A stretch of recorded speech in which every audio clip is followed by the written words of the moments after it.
Sports have transformed into one of the biggest entertainment industries on Earth. Every country has its heroes, every fan has their favorite team, and every athlete has their story. But somewhere along the line, a few people decided that regular sports weren't enough. They wanted something more thrilling, more outrageous, and sometimes a little painful. And so, a world of bizarre, jaw-dropping, and sometimes dangerous competitions was born. These are some of the weirdest sports ever created.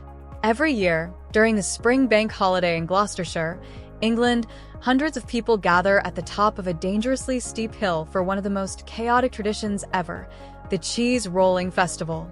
A 9-pound wheel of double Gloucester cheese is sent flying downhill, and contestants sprint, tumble, and crash after it. The slope is so steep that almost no one makes it to the bottom on their feet. But the first person to reach the cheese wins it, and lifelong bragging rights. For locals, it's not just a competition. It's a centuries-old tradition that's part madness, part pride, and all heart. From the green hills of England, we travel to Finland, home of the wife-carrying championship. Every midsummer, couples gather for one of the strangest races ever. The rules are simple. The man carries his wife through an obstacle course filled with sand, mud, and water. It's not just about speed. Balance, endurance, and teamwork are key. The winner doesn't just get a medal, he gets his wife's weight in beer. People from all around the world travel to Finland just to try this. If you think that's wild, wait till you see Bossaball. Invented by a Spanish athlete named Philip Eichmanns, this sport combines volleyball, soccer, gymnastics, and capoeira, and it's played on a giant inflatable court with trampolines on each side of the net. Players bounce into the air, performing flips and acrobatic kicks before smashing the ball over the net. It's fast, energetic, and ridiculously fun to watch, a perfect blend of music, movement, and mayhem. The Pillow Fight League took the world by surprise in 2006 when it featured real women fighters battling it out with pillows instead of punches. Don't laugh, this is no sleepover game. It's fierce, it's tactical, and it takes genuine strength and timing to win. The league gained international attention, turning something as innocent as a pillow into a weapon of glory.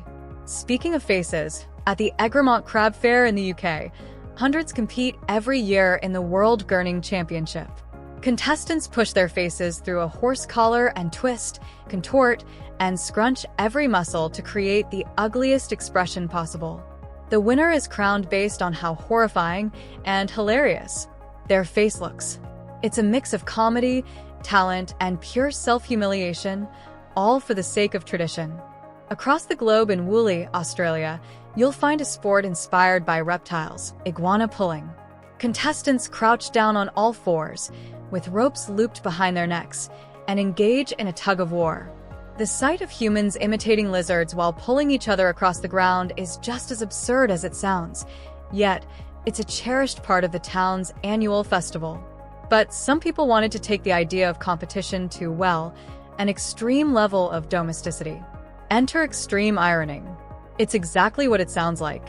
Participants take ironing boards to some of the most dangerous, ridiculous, or remote locations imaginable: mountaintops, rivers, forests, and even underwater, and iron clothes. The sport's official slogan calls it the ultimate combination of extreme outdoor activity and the satisfaction of a well-pressed shirt. If nothing else, it proves one thing: humans can turn literally anything into a sport. Next up, we have toe wrestling, a game invented in a British pub in the 1970s. Competitors lock big toes and try to pin each other's foot to the ground, just like arm wrestling. Before each match, referees even inspect the contestants' toes to make sure they're match-ready. What began as a joke is now an annual championship event in England. Now imagine a sport where 150 people face off in a massive battle to defend a pole. Welcome to Bossoji, or Japanese pole toppling. Two teams of 75 go head-to-head, with one team defending its pole and the other trying to bring it down. It's pure chaos. Punches, tackles, and human pyramids. It's so intense that medical staff are always on standby. What's wild is that it's not just for fun. It's played by military cadets as a test of strength and strategy.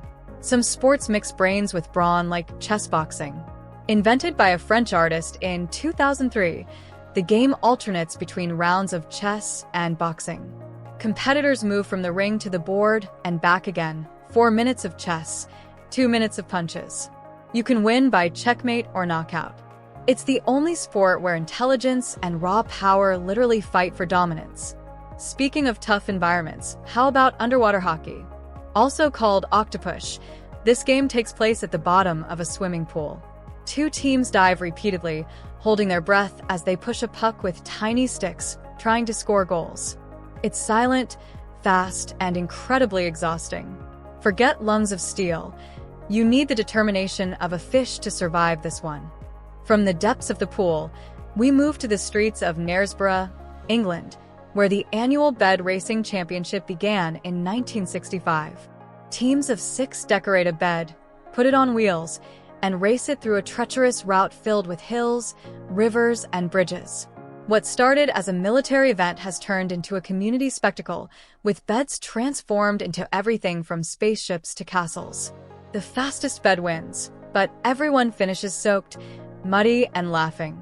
Speaking of water, one of the most painful sports ever invented has to be belly flopping. Participants climb platforms and dive flat stomach first into pools, competing for the loudest smack and the biggest splash. The pain is real, but so is the pride. The redder your belly, the higher your score. And if that doesn't sound painful enough, there's shin-kicking. 2 competitors face each other, grab each other by the collar, and start kicking each other's shins until one falls down. Protective straw padding is used, but make no mistake, it still hurts like crazy. Originating from English folk wrestling, it's said to represent the resilience of life, to keep walking no matter how many kicks you take. Now, not all strange sports are ancient. Some are born from modern imagination. Take Quidditch, for example, the one from Harry Potter. It's been adapted into a real-life sport with brooms, balls, and even a golden snitch, usually a player wearing yellow shorts with a tennis ball attached. It's a full-contact, mixed-gender sport played internationally, proving that fiction can inspire real-world fun. Or how about zorbing, invented in New Zealand? You climb into a giant transparent ball and roll down a hill at high speed. Some people race, some just roll for fun, and others probably regret it halfway down. It's exhilarating, ridiculous, and surprisingly addictive. Winter has its own set of bizarre thrills, like shovel racing. Competitors sit on snow shovels and zoom down icy slopes, reaching incredible speeds. It started as a joke among ski resort workers, but now it's an organized sport with helmets, regulations, and, unsurprisingly, a lot of crashes. Then there's mud bowling, or its close cousin worm charming. In the UK, people compete to lure worms out of the ground using vibrations, sticks, and even music. Whoever charms the most worms in a set time wins. It's part science, part superstition, and completely absurd, but people take it seriously enough to have world championships. Ferret legging, another Old English sport, might take the crown for the strangest of them all. Contestants trap live ferrets inside their trousers and try to see who can last the longest.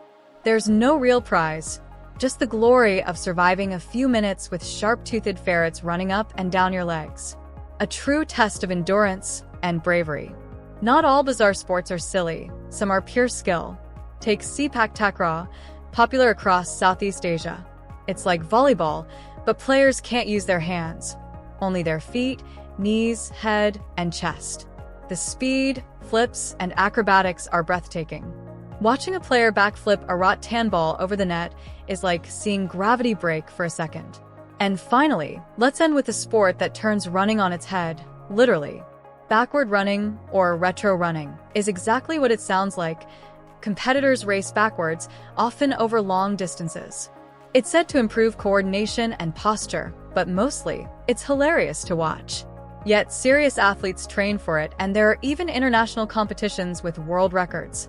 These bizarre sports remind us that human creativity truly has no limits.